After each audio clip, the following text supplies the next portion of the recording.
My name is Katie Knight. I am curator of education here at the Holter Museum, and I'm also curator of this exhibition, Speaking Volumes, Transforming Hate. What I think the books give us an opportunity to do is really face the consequences of that racist, anti-Semitic line of thinking. And so they provide this stimulus or catharsis for conversations. Generally speaking, it's four walls covered with this artwork that you're surrounded by, and then there's you in the middle of it. I think this is also like a big message of this exhibit is to like look more closely at people, and because like a lot of the pieces you have to like get really close in and see all the details, and I think it's like saying that's what you have to do with people too. You can't just take what you see from a distance. Who knows how much racism could be dispelled just by like getting to know somebody that before you had all these preconceptions about, and then they can just get completely like thrown out the window. And as word spreads, then we can move further and further away from this and more into acceptance. Anybody can hate. Yeah, exactly. Different. It affects everybody. It affects generations to come and everything. And not that you can just cut out racism from society. It's something that needs to be worked out, 4 generations, 5 generations. It's been here since 1600s. Before then, it's been around. But and times are changing too, which is good. But we need to change them more. My name is Travis McAdam. I'm the research director for the Montana Human Rights Network. I think all of us that form the steering committee that have been planning the exhibit all really did wonder how the wider community would react. For me, the content of the books was fairly standard issue white supremacist ideology that white people are great, anybody who's non-white isn't great, Jewish people are trying to destroy Western civilization, they're out to destroy America. And so the content to me wasn't much different than other pieces that I'd read. The white supremacist whose work is represented by Ben Clausen's books, that line of thinking is extreme. To me, it's like the tip of an iceberg.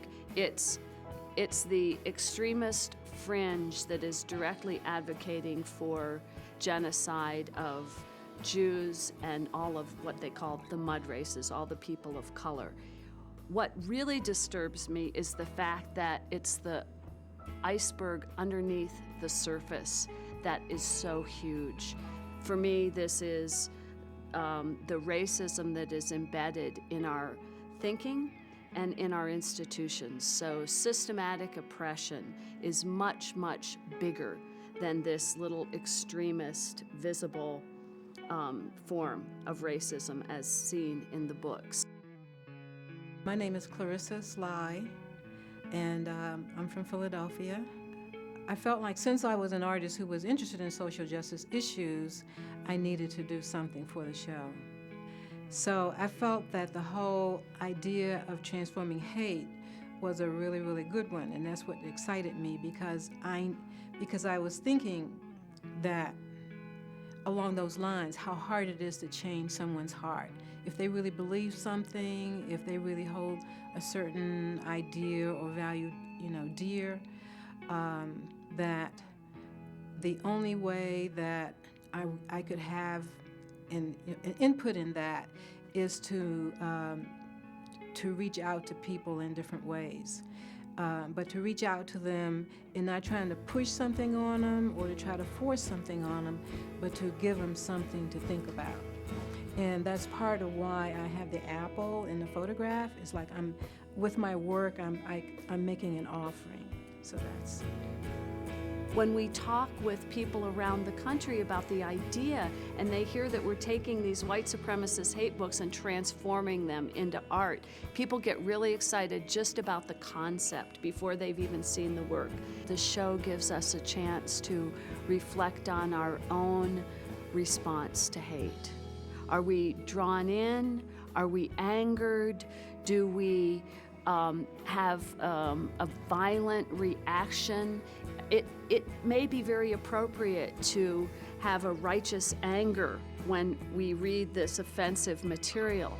On the other hand, there are artists who inspire us to be more gentle and to really examine our own enemy consciousness. That is how we label others as the enemy, and how can we transform?